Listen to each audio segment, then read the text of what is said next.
والصلاة والسلام على أفضل الأنبياء والمرسلين وعلى آله وصحبه أجمعين. أما بعد فأعوذ بالله من الشيطان الرجيم. بسم الله الرحمن الرحيم. وما أرسلناك إلا رحمة للعالمين. وقال تعالى في موضع آخر من كتابه: لقد من الله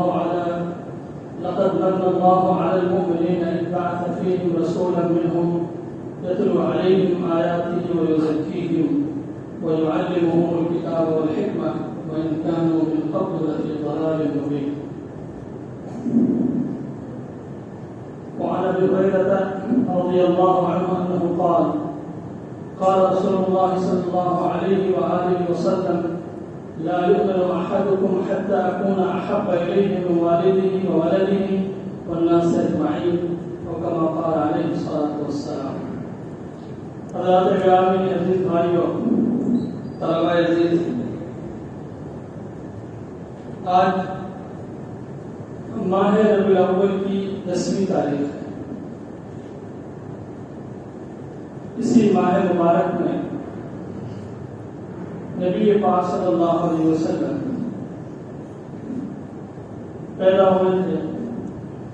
کس تاریخ کو پیدا ہوئے تھے یہ ایک مختلفی مسئلہ ہے، متفق علیہ نہیں ہے کہ آپ بالکل پرفیکٹ انداز میں کہتے ہیں فلاں تاریخ کو پیدا ہوئے تھے۔ اہل علم جانتے ہیں کہ ایک مختلفی مسئلہ ہے، لیکن مہینہ بالکل متعین ہے کہ ماہ ربیع الاول ہی میں آپ پیدا ہوئے۔ آپ صلی اللہ علیہ وسلم کے اس دنیا میں آنے کے بعد اور پھر جب آپ کی بعثت ہوئی ہے تو دنیا باغ و بہار بن گئی، دنیا میں رحمت کے جھونکے چلے،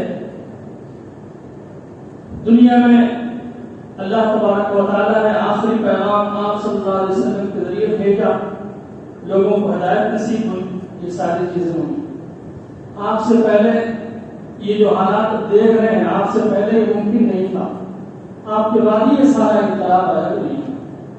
انسان کو انسانیت کا درس ملا، عورتوں کو ان کا مقام ملا، غلاموں کو ان کی انسانیت کا احساس ہوا، یہ ساری چیزیں نبی پاک صلی اللہ علیہ وسلم کی آمد کے بعد ہی ممکن ہو سکا۔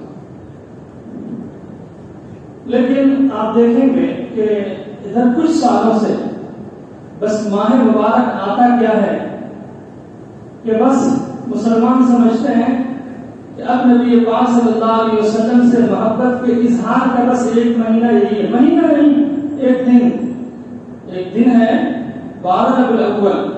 اس دن کو آپ صلی اللہ علیہ وسلم دنیا میں تشریف لائے تھے، جی کھول کر کے اظہار محبت کر لیجیے، اور اظہار محبت کے لیے حلال و حرام طریقے دیکھنے کی ضرورت نہیں ہے۔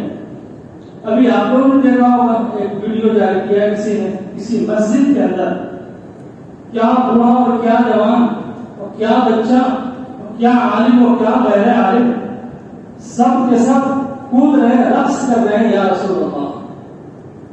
تو یہ رقص کرنا نبی پاک صلی اللہ علیہ وسلم صحابہ کو سکھایا، جنہوں نے براہ راست اس رحمت سے کسب فیض کیا ہے، جن کی زندگی گھر سے ادھر ہو گئی، جو کچھ سے اندھیروں میں گم تھے اور انہیں روشنی کی دنیا نصیب ہوئی، براہ راست جنہوں نے اپنی زندگی کو بدلتے ہوئے دیکھا، انہیں اس کا زیادہ احساس تھا۔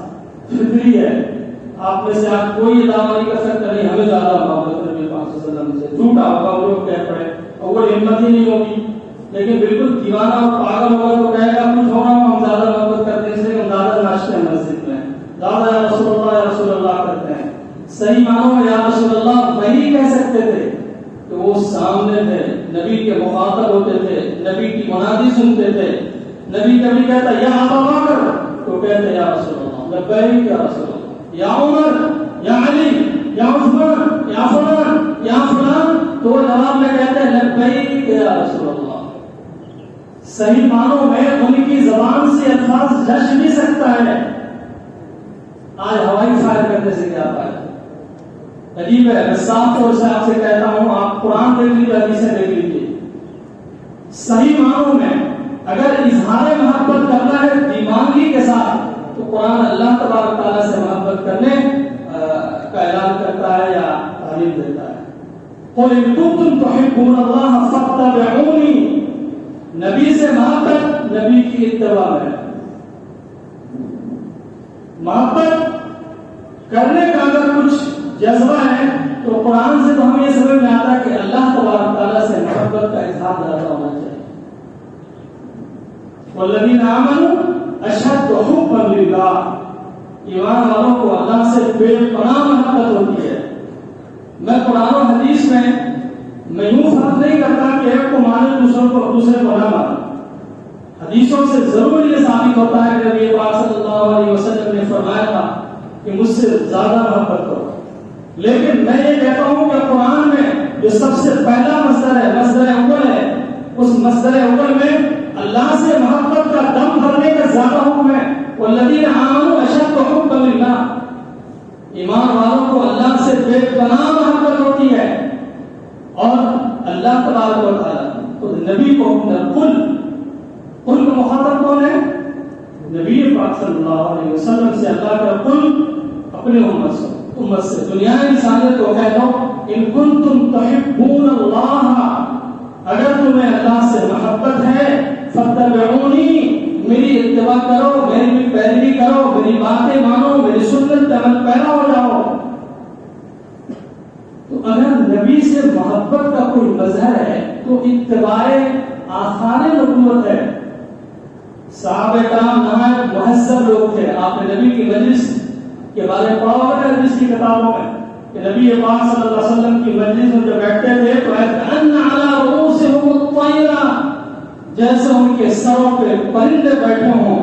اور سر پہ پرندہ بیٹھ جائے اور آپ یوں ہلیں تو پرندہ بیٹھا رہے گا. وہ اتنے ساقی ہوتے تھے، ایسے خیر متحرک مبہوت ہوتے تھے کہ پرندے کو دھوکا ہوتا تھا. آپ ملیں گے تو پرندہ آپ کے سر نہیں بیٹھ سکتا. آپ گھنٹوں مسلسل ایک انداز ایسے بیٹھے کہ ساکت ہیں تو پرندہ بیٹھ سکتا ہے.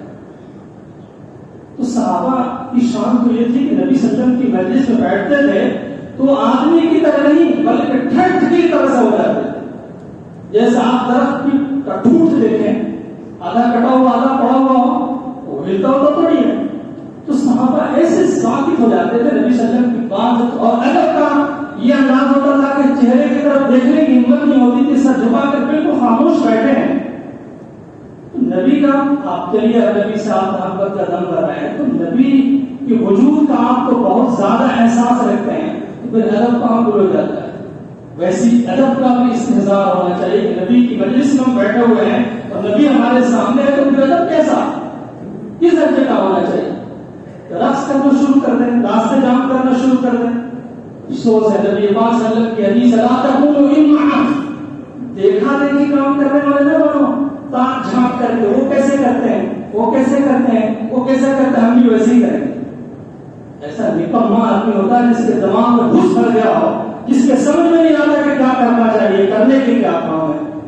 آپ دیکھیے مسلمان کیا کیا کرتے ہیں، کون لوگ کس طرح سے کرتے ہیں، کتنے دن میلہ لگاتے ہیں، کتنے دن چلتے ہیں، کہاں کہاں راستے جام کرتے ہیں، کتنے گھومتے ہیں، دورہ کرتے ہیں، سیر کرتے ہیں. ہم بھی کریں گے. وہ پتہ نہیں کیا کیا رکھتے ہیں. تو مسجد نبوی کی تصویر لگا لو، خانہ کعبہ لگا لو، بیت المقدس کی تصویر لگا لو اور چلو مظاہرہ کرو. لا تکونوا امعا، دیکھا دیکھی نہ کرو.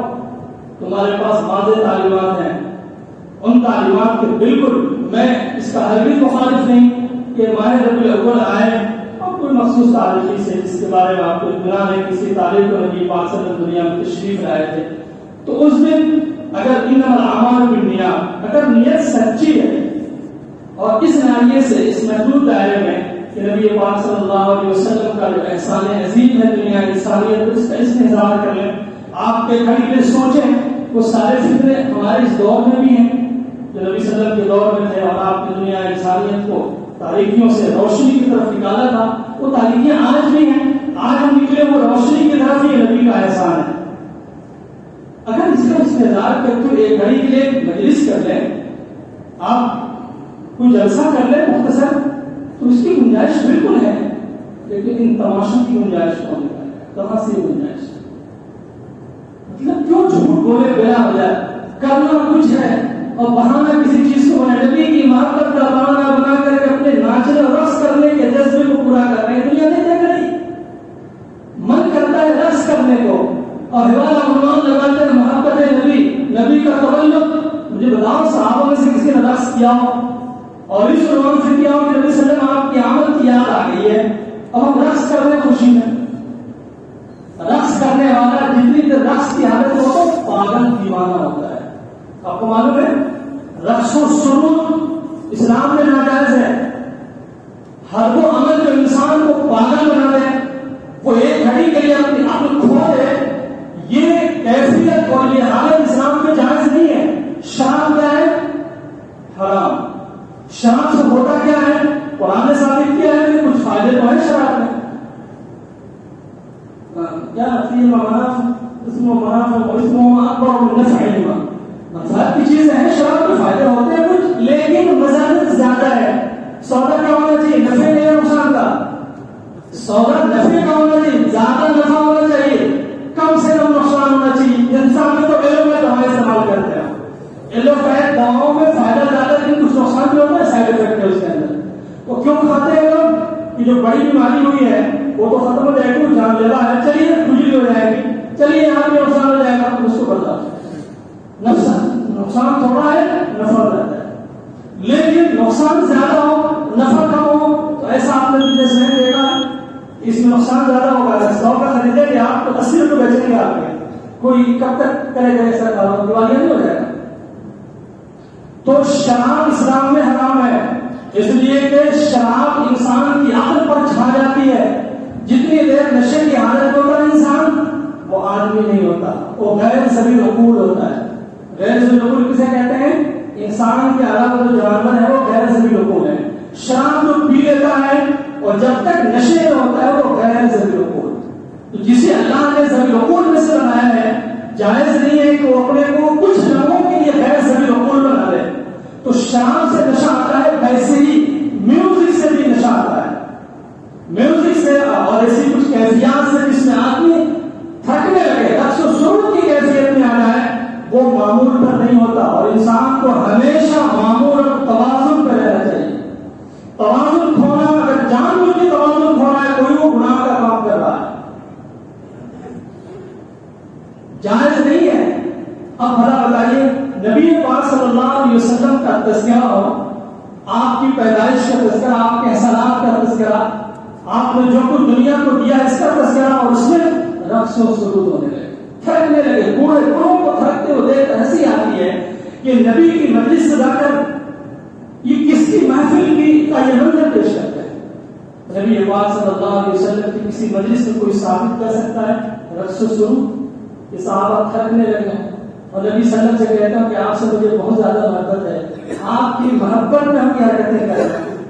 نبی پاک صلی اللہ علیہ وسلم نے آ کر کے وہی سے بیماریوں کے تھے ان کے اندر رقص و سرور ہی کے لوگ تھے، وہ شراب پینے والے اور اس طرح کی محفلیں سجانے والے لوگ تو تھے. آ کر نبی پاک صلی اللہ علیہ وسلم نے ان کی اصلاح کی تھی. اور آج آ کر گلاستوں میں ڈوب کر ہم ایک عنوان لگا دیتے ہیں. میں صاف طور پہ کہتا ہوں کہ نبی پاک صلی اللہ علیہ وسلم کی یاد منانا اور آپ کی محبت کا اظہار کرنا بالکل جائز ہے.